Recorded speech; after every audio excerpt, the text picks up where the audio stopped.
Concentrate power. You're in the dog zone for an hour. Come on. You know the number. 1-900 hot dog. 1-900 hot dog. 1-900 hot dog. Yeah, 9,000. Welcome to the HorsehorseZzoneThousand, the official horsecast of 1-900-HORSE-HORSE. Horse's last horsey horse sight. Too much horse, critical horse mass. You cannot fit more horse into a podcast. We are actively trying right now, and it's not working. I'm Robert Brockway, a furious man-beast who wanders the earth in search of peace. And with me is the magical, ethnic drug dealer who loves me. It's Seanbaby. I'll take clop clop carrots. And our guest today, the insane drunken yokel whose mind has been broken by horse betrayal. Bryan Stratton, everybody. Boo. Hey, Boo. it's me. I'm just misunderstood. We're more nutritious. Now I get it. I was like, why are you booing him? Oh, because you're more nutritious. Now I know. Right. Yeah. Yep. Thanks for having me, boys. It's always a pleasure to be on with you. Thanks for agreeing to this podcast in particular. Yeah. Now, this was, I suggested this for Horse Week. I was like, Incredible Hulk did a horse episode. I don't remember this horse episode. Who could remember an Incredible Horse episode? I thought, I scrubbed through it. I was like, yeah, there's some Hulk stuff. He does a Hulk. That looks kind of funny. I shared it. I said, guys, let's watch this episode. This might be the most boring episode of television that could ever be. Yeah. There's some madness in here, but it's understated on a show that features the Hulk. Oh my God. Yeah, I like 10 minutes after I watched this, it almost slid off my brain. Like I had to like go back and like watch scenes over again and like write notes. You down watched for them. some of it more than once? Yeah, for my sins. Wow. You know what? This was smart. This was a good choice, Sean. You're completely forgiven for this because the horse episode miniseries, it had to end like this. It had to end. You shoot horses. This is us shooting the horse. That's what we're doing here today. Oh, we should do plugs. We should do plugs before we get. Yeah, of course. We don't have it. I mean, there's so many things that happen in this episode we got to get to. Oh yeah. I mean, people are going to forget all the plugs by the time we get to the action. Where can people find more from you before we start talking and desperately grasping at straws? Bryan. Yes, I'm the co-host of the Marvel by the Month podcast, where we talk about Marvel Comics 1 month at a time. And we are up to December 1977, and we're coming back with our next season, which will be January of 1978, because that's how months work. And it's going to be the first month that Jim Shooter is the editor-in-chief of Marvel Comics. So all sorts of things are changing. I'm also the author of the upcoming Dr. Doom, the making of Marvel's greatest villain, which will be published by Bloomsbury in March of next year. So, hooray! Yeah. Hell yeah, man. What a good plug for, I'll say it, a bad podcast. A bad podcast episode. Calling it now. Yeah. Maybe we'll pull it off. Who knows? This is one of those times when, like, being known as the guy who knows a lot about Marvel, it really backfired on me. So, yeah, can you bring your great Marvel expertise to bear on all the things that the Hulk does in this episode? Yeah. All two of the things? He gets really He sleepy. did two things? No, I got to check my notes. I'll do my plug. I am co-host of a sometimes terrible podcast, the Zzone but we also run a website called 1-900hotdog.com. That's good every single day. And go to patreon.com/1900hotdog. That's how you support this, again, sometimes terrible podcast and the good episodes and all of our world-class writers that do daily articles at the Hot Dog. That's true, huh? Like we're good every day on the website. We've earned this. Yeah. We've earned a few terrible episodes. This is for us. A little break. One for them, one for you. Good. Just for us. The pressure's off. Okay. My publisher actually asked me to stop promoting my book. So I'm here promoting my book. Fuck you. You don't tell me what to do.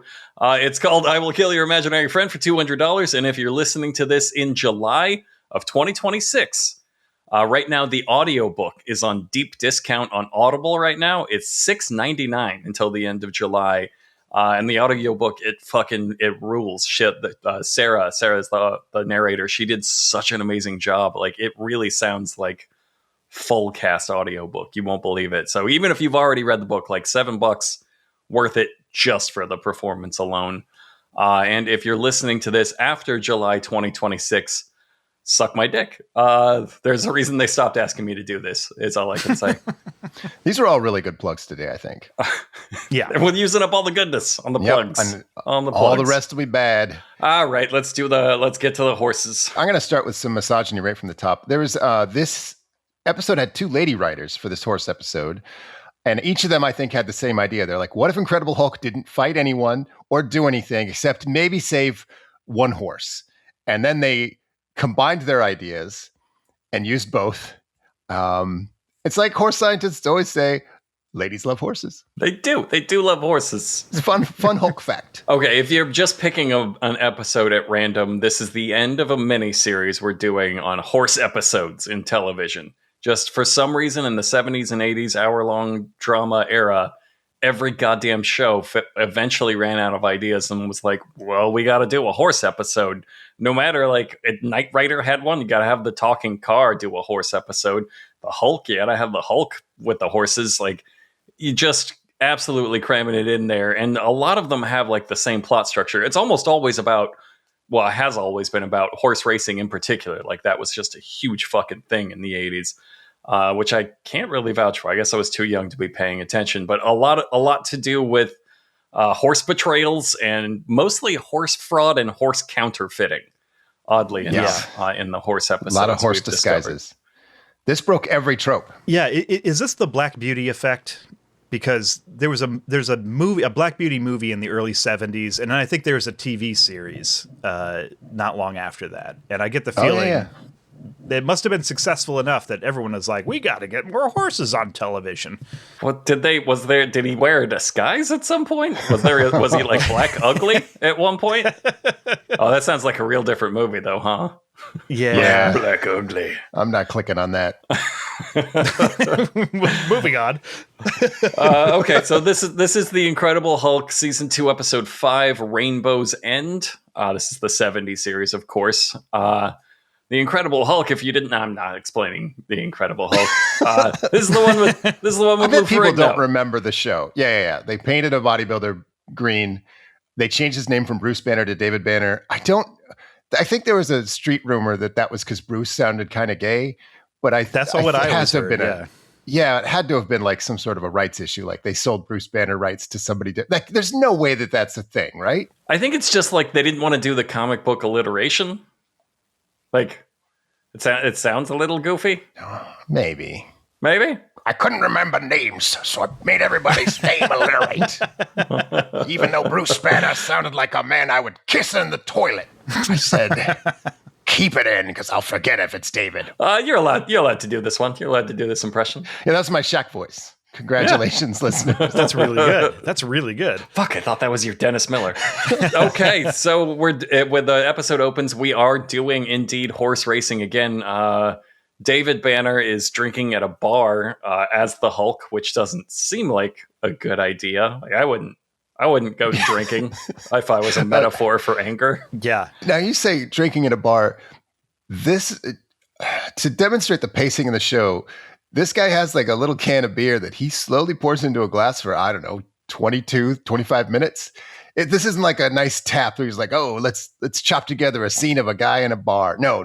We're watching a sad guy have the saddest beer poured for him. Yeah. This fucking show. They're watching horse racing news on the bar TV. It's not horse racing. It's news. It's a news program about horse racing that seems like in this universe, they'll cut to it several times. It runs 24/7 like CNN. Yeah, it was the first 24-hour news channel. And it was all a horse racing update. It was all horse racing. Yeah. They have it on in everywhere. Every goddamn business in this universe. This was obviously insane. I tried to forgive it because how else is the Hulk supposed to learn that there's a secret Indian potion that calmed down a really cranky racehorse? Like, how do you deliver that information to the Hulk? Well, he could get the information from a racist newspaper article. Yes, which they also do.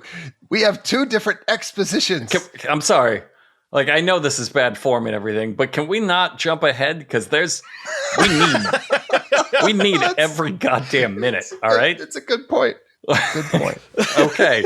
So on the news program, it's all exposition, and it's telling us there's a horse named Rainbow's End, and Rainbow's End is so angry as a horse that he can't run. He's too mad to run. Yeah. But as the news says, a concoction, the official news calls it that, made by his assistant trainer, Thomas Logan, has calmed his fury, allowing him to be a winning racehorse. And then the news explains, it's not a drug. It's a natural nutritional supplement. Yeah, there's a lot of nuance. That screams standards and practice came in and changed that line, right? I mean, like they're just underlining it. It's like, it's not a drug. Yeah, no drug is natural, right? I can't think of a single one. Nope. And so it cuts to Dave Banner just kind of getting an idea like, I should try horse tranquilizers. I've never tried doing horse tranquilizers to control my incredible hulking. Big green light bulb popping up over his head. And what is a very good comedic thing where he's like, horse tranquilizers. We then cut to him on a bus on the way to the racetrack. He's like, man, he loves those horse tranquilizers. He's on it. And he is talking to a local mook about what else? Horse racing. And they're talking about it because he's reading a newspaper, and the front page story on that newspaper is not only about horse racing, it's about the guy, the assistant trainer. And it's basically just a headline that says, this Indian be nuts.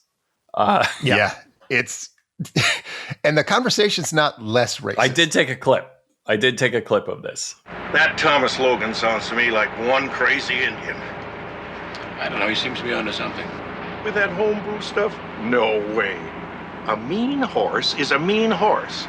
A bunch of herbs and roots aren't going to calm him down just like that. Well, it seems to have worked for Rainbow's End. According to these articles, his temper's under control again, and the San Remo steak should put him back on the track, so to speak. It's probably firewater, served in his own private bar. Actually, it looks like he's been able to duplicate benzodiazepine. Huh? Tranquilizer. But it's like, no, he's got a workaround for the drug laws. You see, he's made a steroid they can't detect. Yeah, it's well, isn't it like the reason that designer drugs are a thing is because like by the time like the DEA gets around to classifying them as a drug, you could just move on to another thing. So that's exactly what's happening here. It's like it's Airbud rules. There's nothing in the rule book that says we can't give this horse these horse drugs. Also, it's benzos. He made horse benzos. 100%. Yeah. In a only technically legal way. He made horse kratom. He made like horse gas station drugs. And this is, and you're like, that's an American entrepreneur right there. Yeah. That helps him with his horse PSTD. It's a show about a man who gets giant and green when he gets angry. And I don't think that's even close to as silly as this guy reading a newspaper article that like ranks the mood of different racehorses. Like, it's impossible to listen to that conversation and stay sane. It's so fucking crazy. Front page. And not just front page, the entire front page. Yeah. Oh, that headline it's like man lands on moon. I mean, it's in like 96-point font. And then the picture that they run it with also takes up literally half of the front page. And I don't even think it's the picture of the guy they're talking about. It's just a picture of a Native American. Yep. It's just like, wow. And I mean, yeah. Go ahead. No, I was just going to move us on. I mean, we said everything we had to say. They explained to the Hulk that the horse has a magic Indian potion. They've explained it to him 3 different ways. We get it. Conversation newspaper, just like skywriting, maybe? I don't know. This world is obsessed with the insides of horse tempers, I guess. Inside track of like horse fury. So David. I'm never going to not call him Bruce. David gets to the track and finds the assistant trainer who made the magical horse potion, Logan, and he's just there in time to watch Rainbow's End, the horse who cannot be calmed, give in to the fury that I guess all horses know. And he goes ahead and he bucks his jockey off. And then that's where we meet the other archetype of all of these horse shows, which is Kim, the horse lady who does not appreciate men. And she's played by an actor named Michelle Nichols. And when the credits were airing, I'm like, awesome, Uhura's going to be in this. I thought it was Uhura's name too. I know. Is she and then Nichelle, it's like, maybe? She's Nichelle Nichols. Yeah. And I was just like, I was so bummed out when I realized that. Yeah. So, oh, well. It was not the last disappointment that this episode would give me. So I write a lot of Hulk and Uhura fan fiction. So I was like, finally, something I can masturbate to on the Incredible Hulk. I think we moved too fast past the rider falling off the horse. I did make a note that like this is another stuntman who just gave their whole fucking life and spine to the most boring episode of television. Like they ate so much shit. Like you could see him like getting ready, like, God, this is gonna fucking hurt so bad, and they jump off and like land on the back of their head, and they kind of roll out of it. I mean, they're a trained stuntman; they didn't just jackass it, but like it was fucking gnarly. I mean, they roll out of it, and like fair play to the stunt person, because that if they didn't, that horse was full momentum was absolutely going to trample them. So like. It's a way more it's one of those stunts that's like way more dangerous than it looks, because it doesn't look like on film. You're like, whatever. You just breeze right past that, because even the jockey just pops up like, whoa, hey, that sucks. This was those days without like a lot of camera setups and effects. So it's like if you needed to do some shit like Knight Rider's, like, hey, you got to jump on that car. It's like, but we're on the highway. We're going like 40 miles an hour. Yeah, it's gonna look awesome. Like, okay. Yeah, but it did look awesome in Knight Rider. It did look awesome. Yeah. It didn't look awesome here. It just looked like it hurt a lot. And you're like, don't do that. Just you can fake this. Put a pad down. You know, we don't need like the authenticity of this. They didn't have pad technology. So Kim is the uptight horse lady who appreciates horses more than men. We'll teach her. Don't worry. She's very disrespectful and dismissive of Bruce at first, but she'll learn better once we beat that horse out of her. She introduces David to her father. You're skipping another important part. Hulk calms the horse down. The famous intercom of the Incredible Hulk. He uses that to like soothe the horse, just like the Wizard did. So he has this.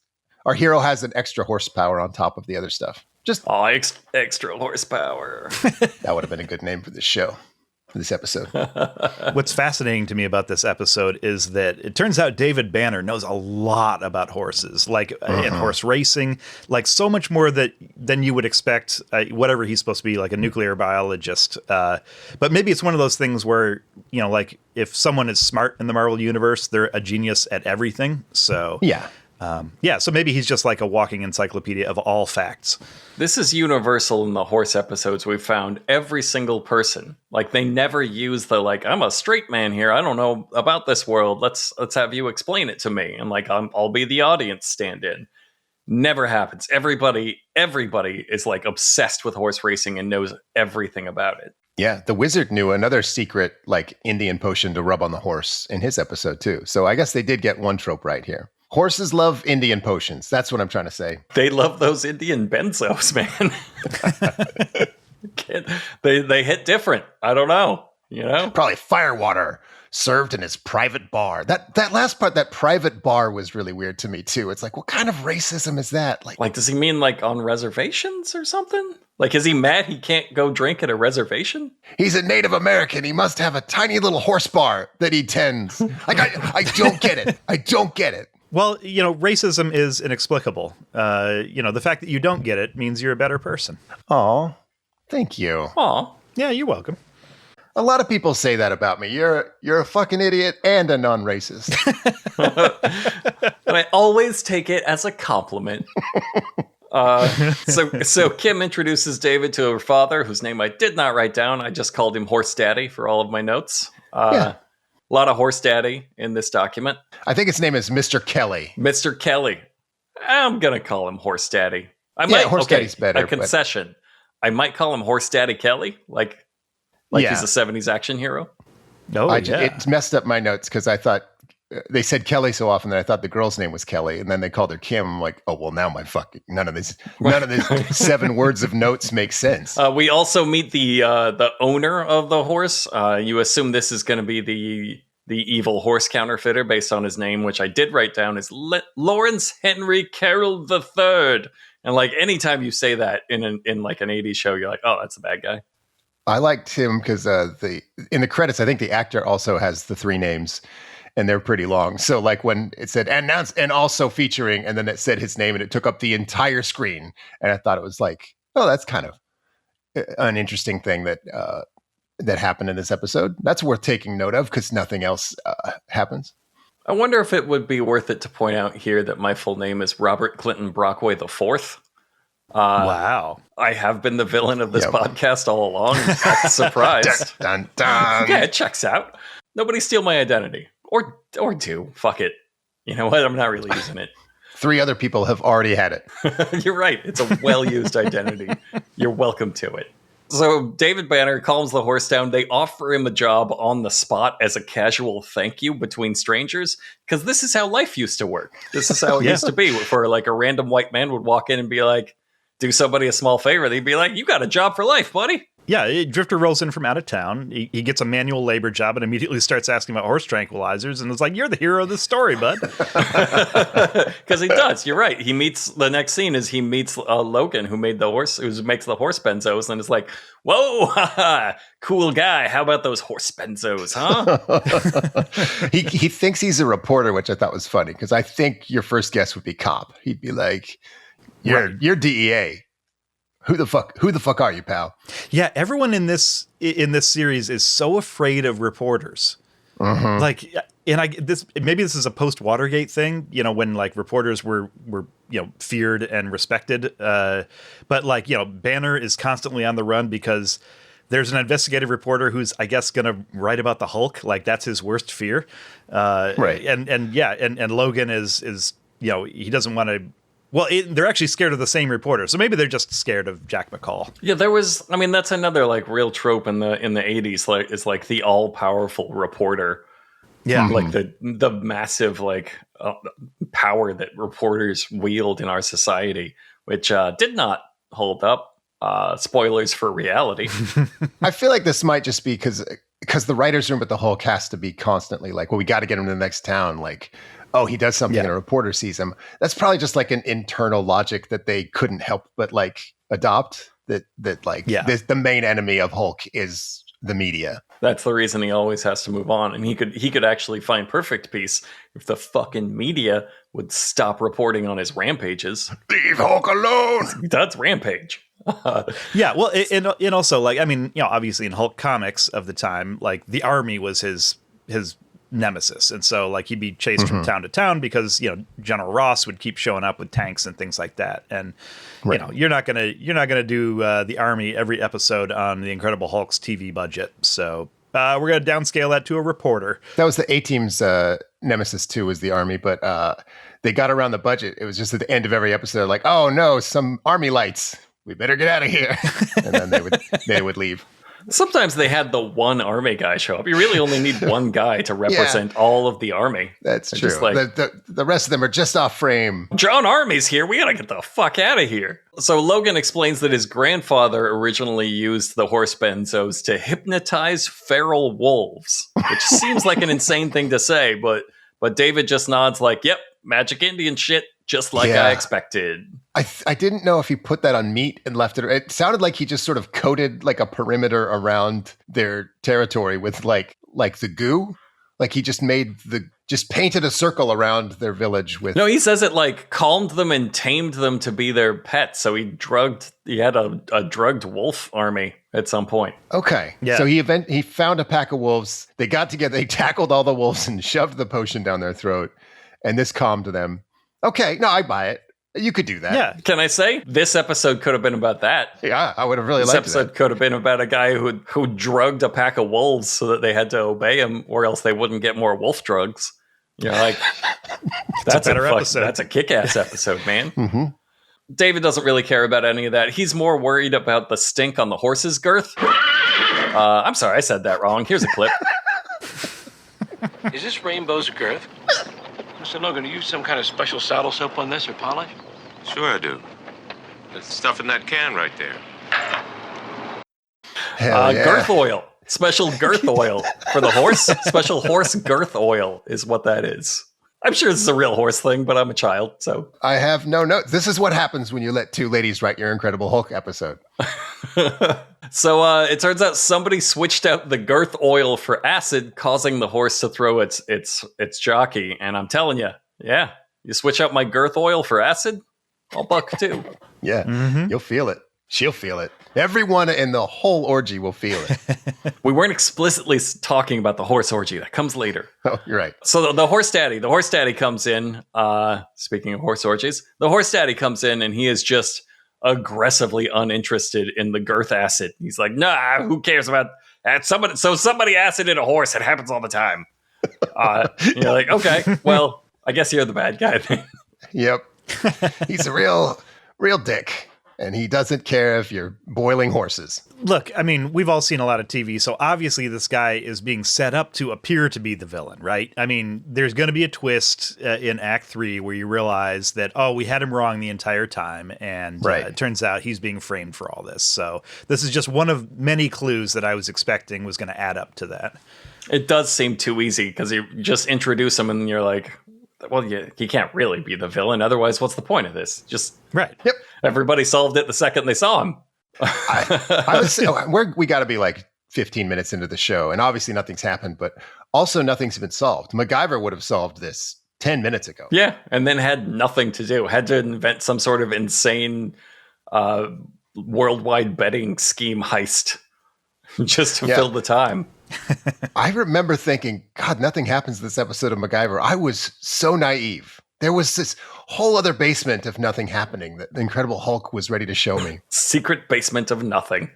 And it's incredible. This is a time when there were only 13 channels on the TV, and somehow this one got on. Yeah. And they somehow, with that little competition, they're all recycling this template. They're all like, well, we got to do a horse racing counterfeiting thing.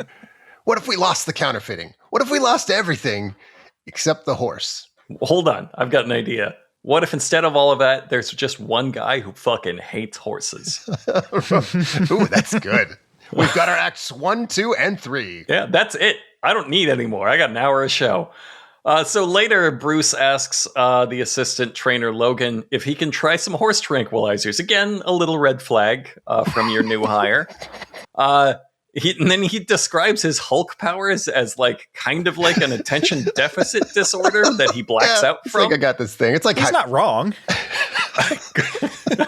I think he's a little wrong. He's, I like this interaction because he's like, no, I can't give you my horse drug. It might kill a human. I don't know. And Banner's like, dude, I got nothing to live for. You know me. I'm a drifter. And he's like, no, I don't want to kill you. Do you understand?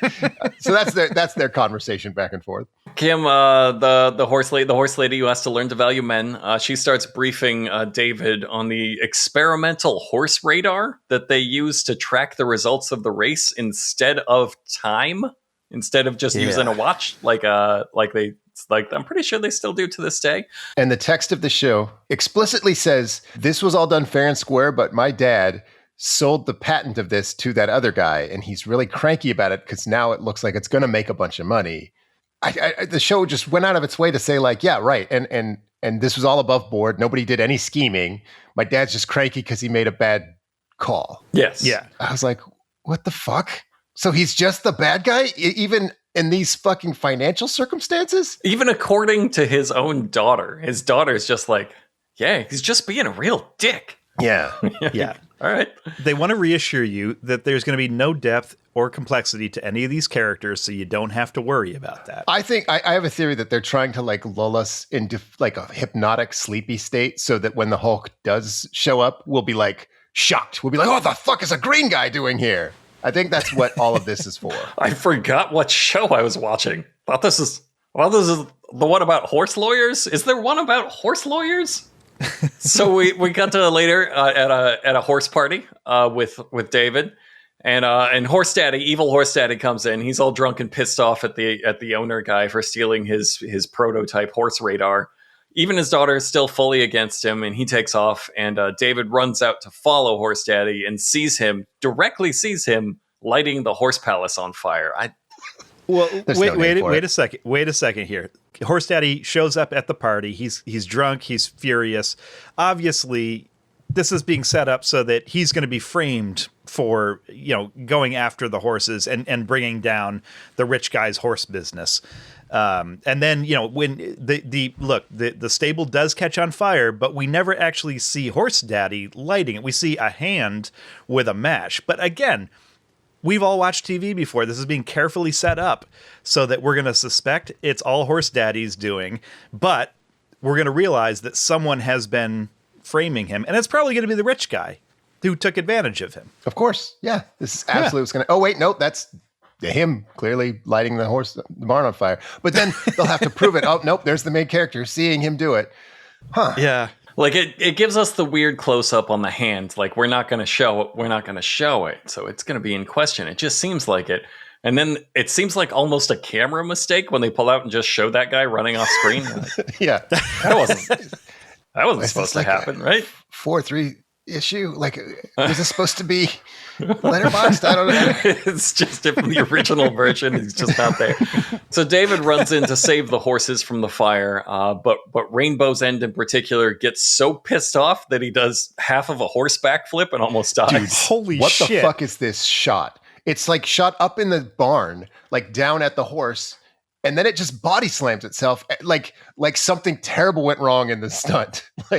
Yeah, that horse takes a full-on back bump. I mean, it was like he just sold it. It was incredible. Just like that jockey, that horse ate shit for real. Yeah. And you're like, so much oh, that shit. Wasn't a stunt. That was just somebody getting really hurt. Yep. This is a boring episode, but you cannot pin any of the blame on either the horse jockey stuntman or Rainbow's End because they were given their all. God, imagine seeing the episode after filming it. You're like, I went through all that for this? I really thought this was going to be like my big break. The horse is just furious at his agent. I like this scene because Banner gets bashed by a big beam and starts to Hulk out, which is it's a funny thing to Hulk out because if you get bonked in the head, you get pissed off. But you don't think of a hero in a comic book getting pissed off like that, and that's what happened. He's like, God, fucking goddamn beam, and he's like Hulks out, which does not help the horse calm down. Seeing a man burst into a green monster is not like, oh, okay, I see what I'll chill out. You're right. The Hulk grabs the horse and it does kind of calm down, but I don't know how the horse did this, but his body language is not like, oh, good, this gentle beast is leading me to safety. It's like, oh, fuck, oh, fuck, oh, fuck. Like the horse is paralyzed with fear. I mean, because in reality, what happened was that Lou Ferrigno grabbed his reins. Yes. And that is an appropriate reaction for a horse. That's a good... I'm glad you said that because sometimes Hulk looks awesome. They just painted a guy green, and I think that's the best way to handle Hulk. But sometimes Hulk does look like a big doofus they painted green and not a comic book monster. And this is one of those times. Lou Ferrigno gently stepping out of a burning barn is like, oh, yes, you look like a dumb guy they painted green. This looks silly. Yeah. He hulked the fuck out to gently take a horse's reins and lead him out of a barn. He did punch a hole in the wall to escort them out, but then he escorts them out very gently. He even takes a moment to whisper little Hulk nothings in the horse's ear. Which he can't talk. I assume he's just going rah, rah, rah, rah, rah, rah. And the horse is calming down, and then like the Hulk loves to do, he goes to find a nice quiet spot to sit down with the horse. That's why he had to Hulk out here, was to gently take some reins and sit down with a horse and whisper to it. Hulk powers. He just rocks back and forth. This next scene is so weird because he's rocking back and forth. And then the Native American guy, Logan, the drug guy, the horse benzo guy, comes over and gets 10 feet from him and just stares at him. And this scene goes on for probably 3 full minutes of sort of blurry, out of focus Indians staring at Hulk while he rocks back and forth. I didn't know what they were trying to say. It felt like they shot this and they're like, oh, fuck, we need another 40 seconds to make the commercial break. It's so fucking weird. But then he unhulks, and then he sees him unhulk, and now he's like, oh, that's why the guy wanted horse benzos, because he's the Incredible Hulk. Okay. Well, it makes sense Why now. didn't you just say so? He says that. Next scene, he's like, why didn't you tell me you were Hulk, man? I thought you were just some drug addict. So he passes out, and like the next scene, he's kind of like facing off with David about he's mad. Logan is mad that David did not trust him with his Hulk secret. A man he's known for one day, who most of the time has visibly disliked him. Whose main job is like skirting around horse drug laws. But maybe this is just me. I thought they played this scene a little strange. I thought it got a little steamy for me. I agree. He came in real cute. You possess a powerful force. No, it possesses me. And I can't control it. It even happens in my sleep. Ooh. Oh.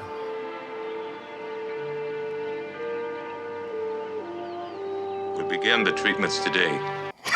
So the Hulk is like a gamma irradiated wet dream. Yeah, and It happens in my sleep. Only his handsome Native American friend can cure him of it. Yeah. I feel like he's been waiting his whole Hulk lifetime to say, "No, it possesses me." Like he's just like, why doesn't anyone say that I possess a power? Because I got the best comeback to that. I would thought you were going to play the clip of when like Logan shows up, because he kind of plays it all cute. He like shows up. He's like, "I know you're the Incredible Hulk." He's like, "I have a secret. I saw you hulking. I caught you hulking. Shut up. You did not. Saw you hulking off last night." Stop. Out. You're You saw me bad. hulking out. So Logan does agree to start treating him for Hulkitis with horse benzos. That's a thing that happens in this episode. And that's when he chooses to tell Logan that he saw Horse Daddy starting the fire last night. And his daughter, Kim, overhears this, and her reaction is to run to Horse Daddy and apologize to him for his attempted horse arson? Sometimes insecure women apologize for things that aren't their fault. And I think that that's what we're seeing here. She frantically apologizes to him for his horse arson, and then also apologizes for basically being a woman and having dreams. She's like, I'll give up horse racing, and I'll give up all of everything, and I'll go fix things with the owner for you, Daddy. And you might be wondering what Horse Daddy's doing all of this. He is completely silent, staring in just like barely contained fury at nothing. It's the weirdest acting decision. Like I kept thinking, the way they film it, I kept thinking he was going to fall over and there's a knife in his back. Like Right. It's incredible. It's so fucking weird. Again, maybe he knows who's the real guilty party, but he's compromised somehow and he can't say anything, because we're being set up to believe he's the bad guy. But obviously that's way too obvious. It couldn't possibly be him. Yeah. Also, why is he the bad guy? Is it just he sold his patent fair and square, as the script says? He's so mad about that, he's going to kill horses? His horses. Yeah.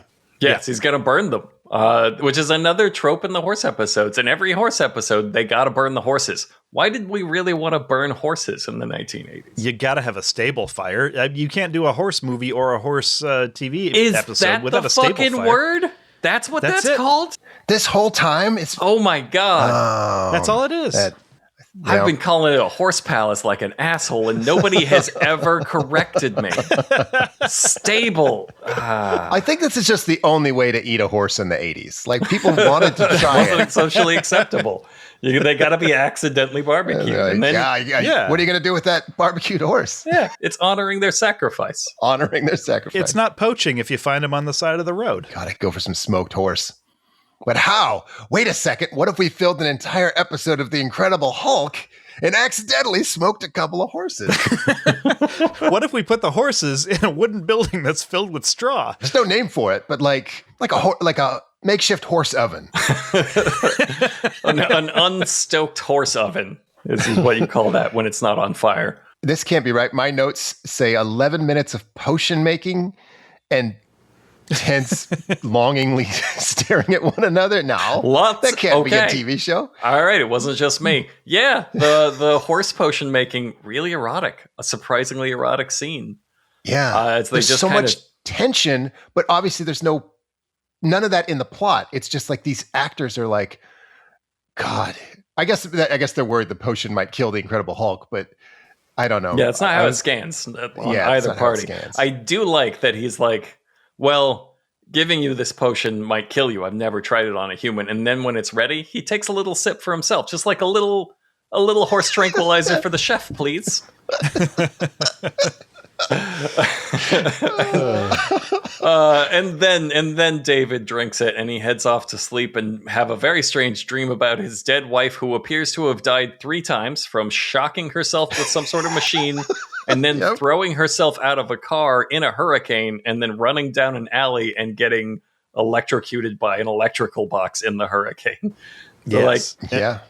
That lady's dead as shit, man. She's so not coming back. I don't remember the show very well. I'm sure I saw 5 or 6 episodes when I was a kid, but I don't remember if he had a wife that died. What's his name? Carol? It's from the pilot. I don't recall if they were trying to do like a prisoner type thing, or not prisoner, fugitive, and be like, that's one of the reasons he's on the run is because he's being framed for the murder of his wife. But they never picked that up. Like, it was just you hurricane shocked your wife to death, and I can prove it. Right? Yeah, exactly. Yeah.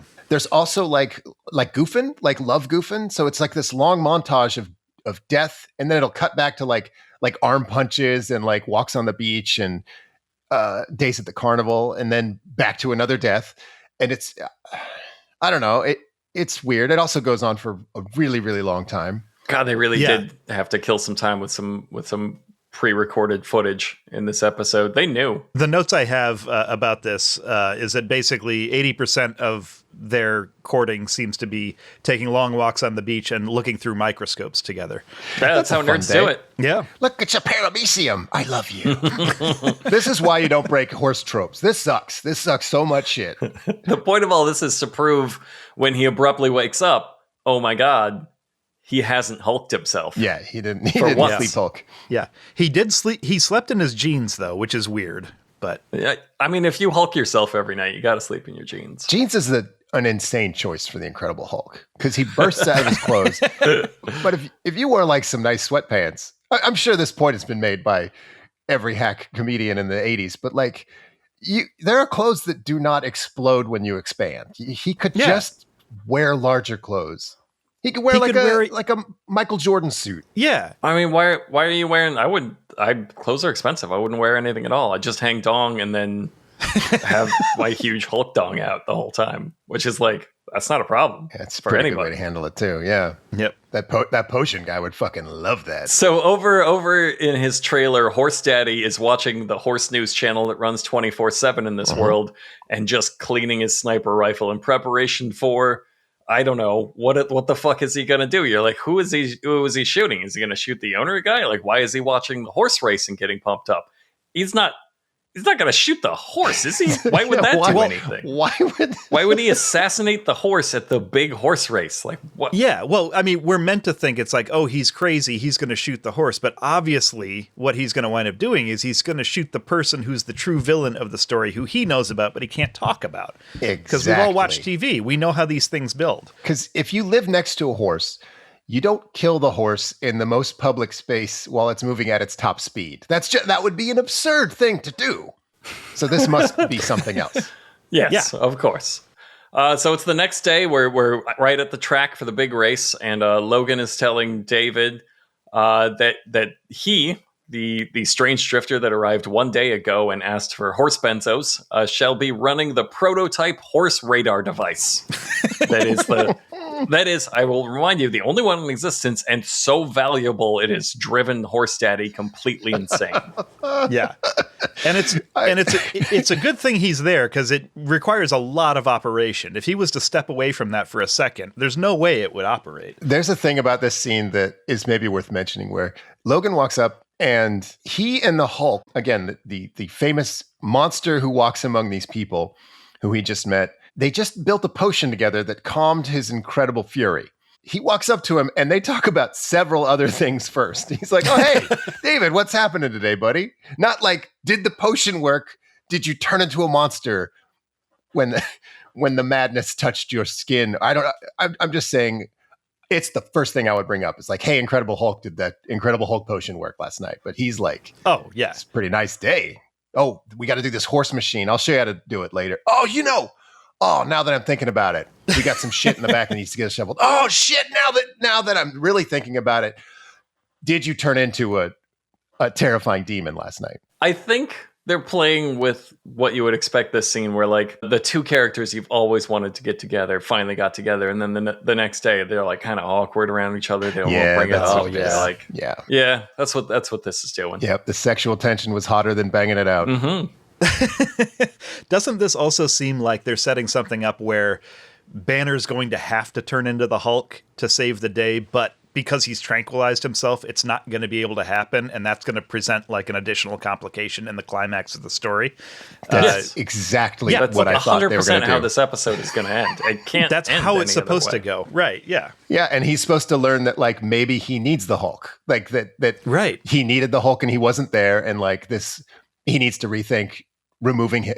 Hulk's an important part of his life and everyone's life. That's what he needed to learn here. Yeah, but he's a force of nature. You can't repress him. He has a function in the workings of the universe.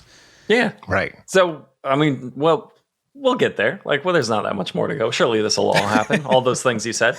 So Horse Daddy arrives at the track. He arrives with a suspicious rifle-shaped bag, and we're like, oh, that's probably going to be like a sandwich or something, right? And then he heads to the roof, and you're like, "Oh, that's a great place to eat a sandwich, right?" Yep.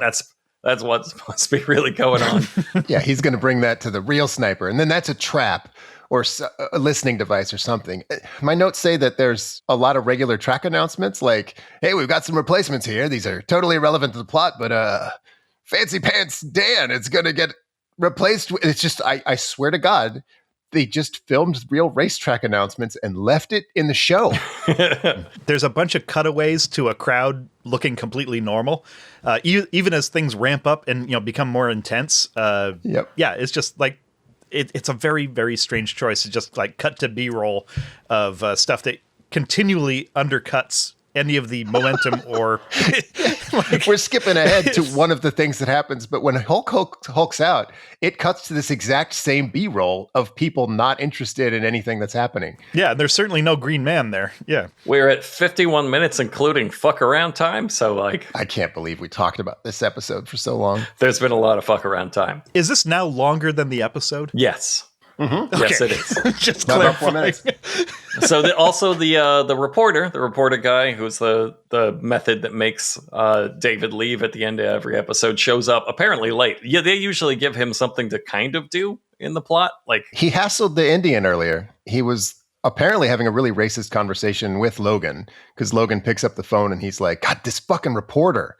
And then he like called him Kimosabi in a really sarcastic way, as if like the guy on the other end was saying sarcastic or racist things that he was responding to. I didn't get what that was. Yeah. Mm-hmm. He did it off camera. He did it off camera. Yeah, usually he has, I'm just saying, he has somewhat more of a role. They don't shoehorn him in right at the end like this in every episode. But they really did. And the jockey who usually rides Rainbow's End shows up to race, but he's too concussed to do it.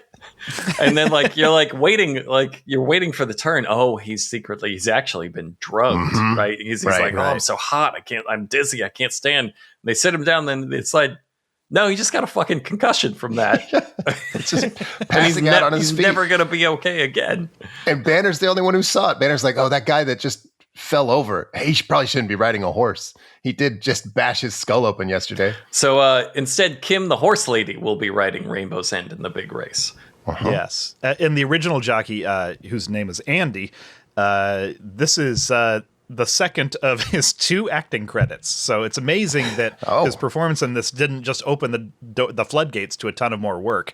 But I guess they weren't looking for concussed jockeys after this. Yeah, typecast. Typecast is concussed. Yeah. Like, we just don't have a lot of need for concussions. Yeah, and this resolves Kim's character arc, because she wanted to be a jockey, but like no one wanted her to be a jockey because Horse Daddy thought she was a girl. And as it turns out, she is. And I just got to say, masterfully set up. Like, all the pieces are in play now. Horse Daddy's on the roof with his sniper rifle, and he's gonna probably shoot the jockey, right?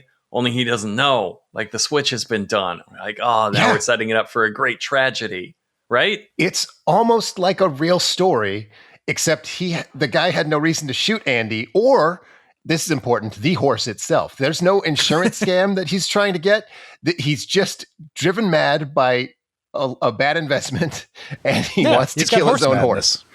Anyway, that can't be what's happening because it's all been too obvious from the immediate start. So like now we're off. We see the ancient gnome who plays the horse horn and his little butler get up.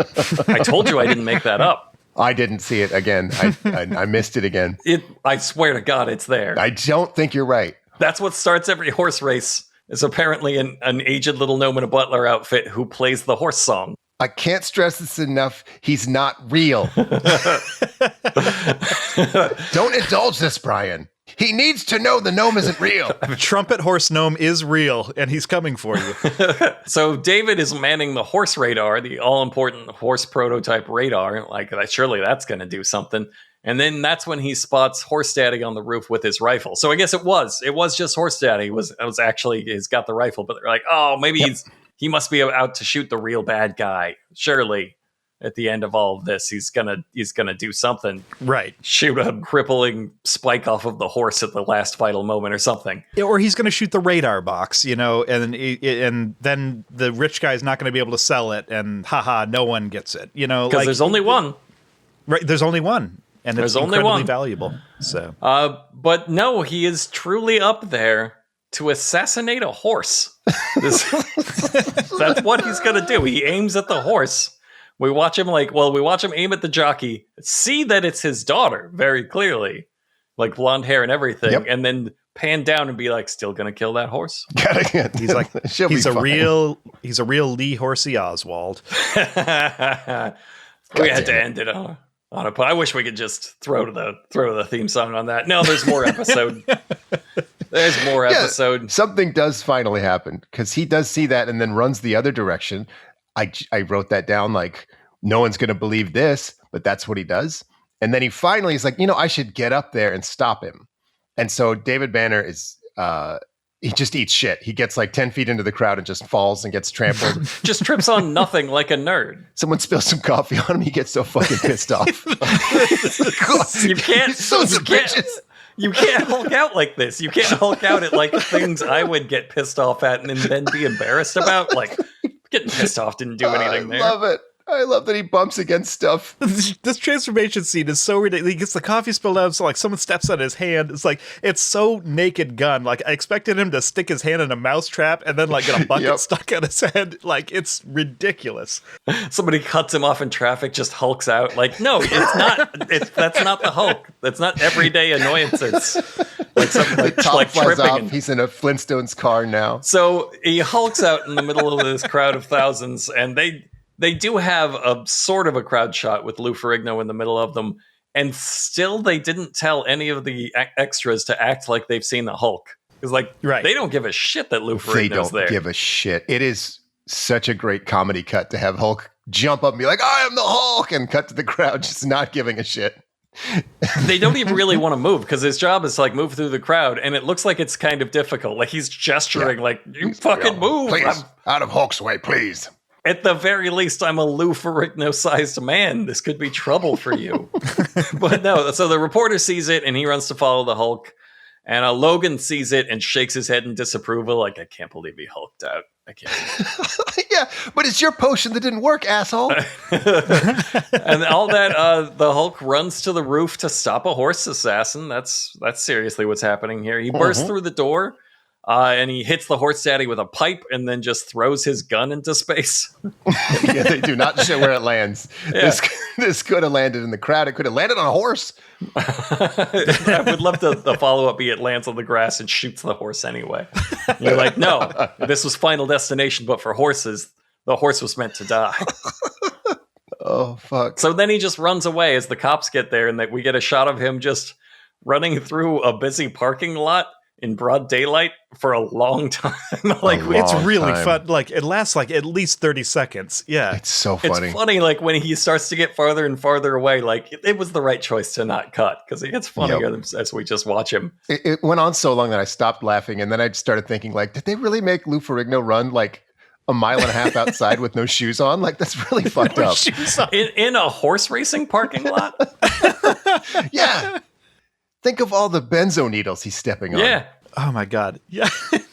And the funny thing also is, I mean, look, the special effects are what they are for the time, and God bless Lou Ferrigno for getting painted up green in every single episode, like full body. That had to be absolutely miserable. But when you do something like that, when that's your special effect, like you inevitably get, there's going to be like patches where they didn't quite cover it or something rubs off during the scene. And so you've got Lou Ferrigno painted green running through a parking lot in broad daylight, and the soles of his feet are like, Yes, pink flesh colored. colored. It's just like, it looks like a fraternity hazing stunt, honestly. And so that was it. That was the episode. No twists, no turns. The guy you thought was the villain the first time you saw him turned out to be the villain, and his motivation was, I fucking hate horses. I sold a crazy horse radar, and that made me hate horses so much that I wanted to shoot one, and then the Hulk stopped me.